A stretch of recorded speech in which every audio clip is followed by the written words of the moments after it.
Imagine waking up one morning to find an entire family missing, no signs of a struggle, just eerie silence. A loving wife, 2 adorable little girls, and an unborn baby, all vanished. At first, the husband appears devastated, pleading for their safe return. But within days, the horrifying truth is revealed. He was the monster behind it all. This is the shocking and heartbreaking case of the Watts family murders, one of the most disturbing family annihilation cases in modern crime history. Chris and Shanann Watts seemed to have it all. They lived in Frederick, Colorado, with their 2 daughters, 4-year-old Bella and 3-year-old Celeste. Shanann was an ambitious woman, working as a sales representative for a health and wellness company. She frequently shared updates about their family life on social media, showing what appeared to be a happy, loving marriage. Chris, a quiet and seemingly devoted father, worked as an operator at Anadarko Petroleum. Together, they lived in a beautiful home and were expecting their 3rd child, a baby boy they had already named Nico. From the outside, everything seemed perfect. But behind the scenes, their marriage was crumbling. Shanann's close friends noticed that Chris had become distant. He stopped being affectionate and seemed uninterested in their growing family. What Shanann didn't know was that Chris had started an affair with his co-worker, Nicole Kessinger, a geologist who worked at the same oil company. As his relationship with Nicole intensified, Chris began fantasizing about a new life, one without his wife and children. The night of the murders, on August 13, 2018, at around 2 a.m., Shanann arrived home from a business trip in Arizona. Security footage from her friend's doorbell camera showed her walking into the house, completely unaware that this would be the last time she was seen alive. A few hours later, Chris and Shanann had a conversation. Shanann confronted him about his strange behavior and suspected that he was cheating. Chris, unwilling to face the consequences of divorce, snapped. Instead of admitting to the affair, he decided to end everything in the most horrifying way possible. In their bedroom, he strangled Shanann to death. At that moment, Bella and Celeste woke up.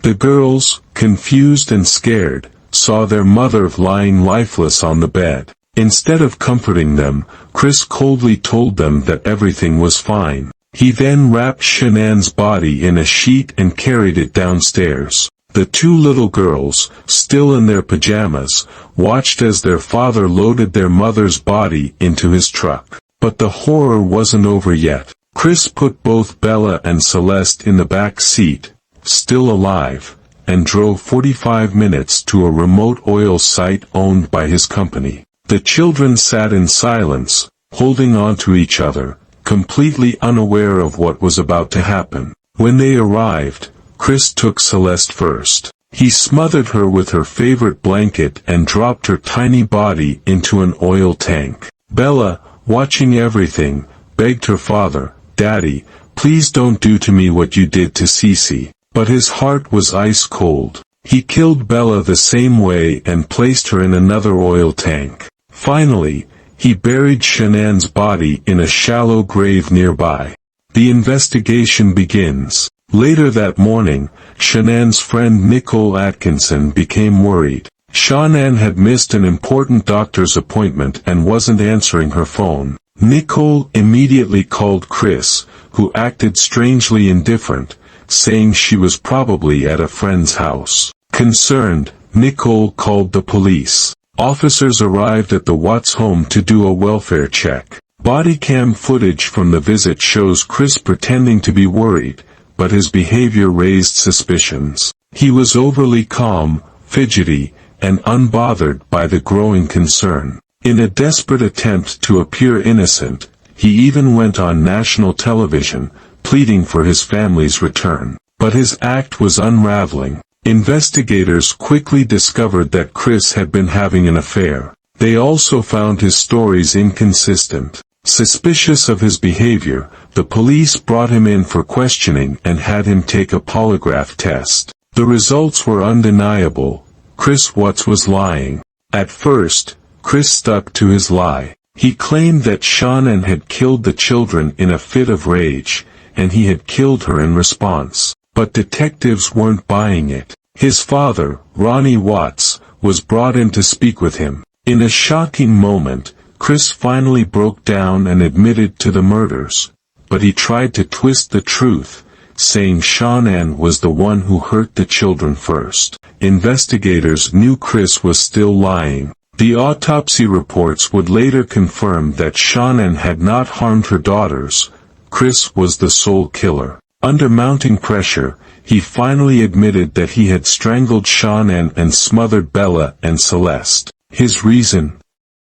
He wanted to be free to start a new life with his mistress, Nicole Kessinger. He saw his family as an obstacle rather than loved ones. The sheer coldness of his confession sent chills through everyone who heard it. Nicole, who had no idea what Chris had done, cooperated fully with police and even helped them build a case against him. She was shocked and disgusted, saying she would have never been involved with him if she had known he was capable of such evil. The trial and sentencing. Chris Watts was arrested on August 15, 2018, just 2 days after the murders. The case against him was overwhelming: security footage, polygraph results, phone records, and his eventual confession. To avoid the death penalty, Chris took a plea deal, admitting to all 3 murders. On November 19, 2018, he was sentenced to 5 life sentences without the possibility of parole,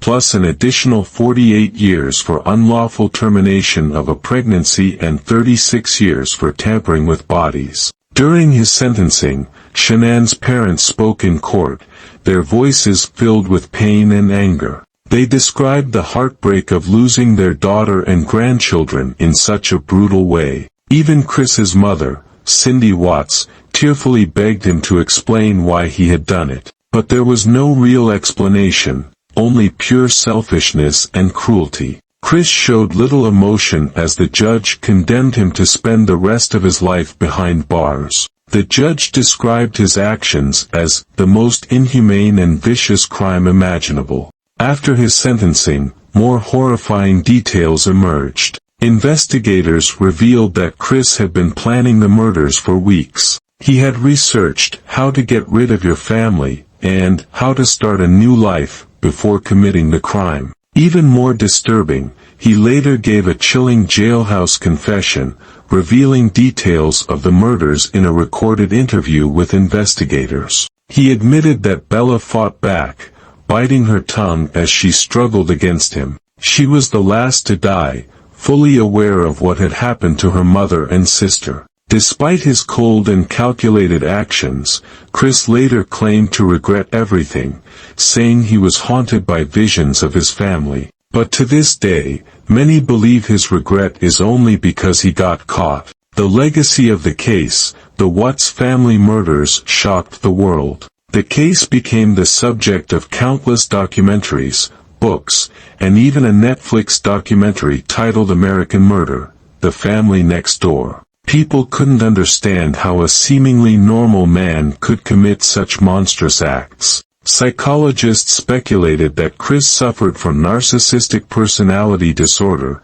unable to empathize with anyone but himself. Others saw him as a selfish sociopath who killed simply to pursue a new relationship. The case also sparked conversations about domestic violence and the warning signs of controlling, manipulative partners. Friends of Shanann later recalled how she had started feeling uneasy about Chris in the months leading up to her death. Today, Chris Watts remains in prison at Dodge Correctional Institution in Wisconsin, where he is serving multiple life sentences. He will never walk free again. The Watts family murders serve as a terrifying reminder that evil can hide in plain sight. A man who was supposed to protect his family became their worst nightmare. What do you think drove Chris Watts to commit such a horrific crime?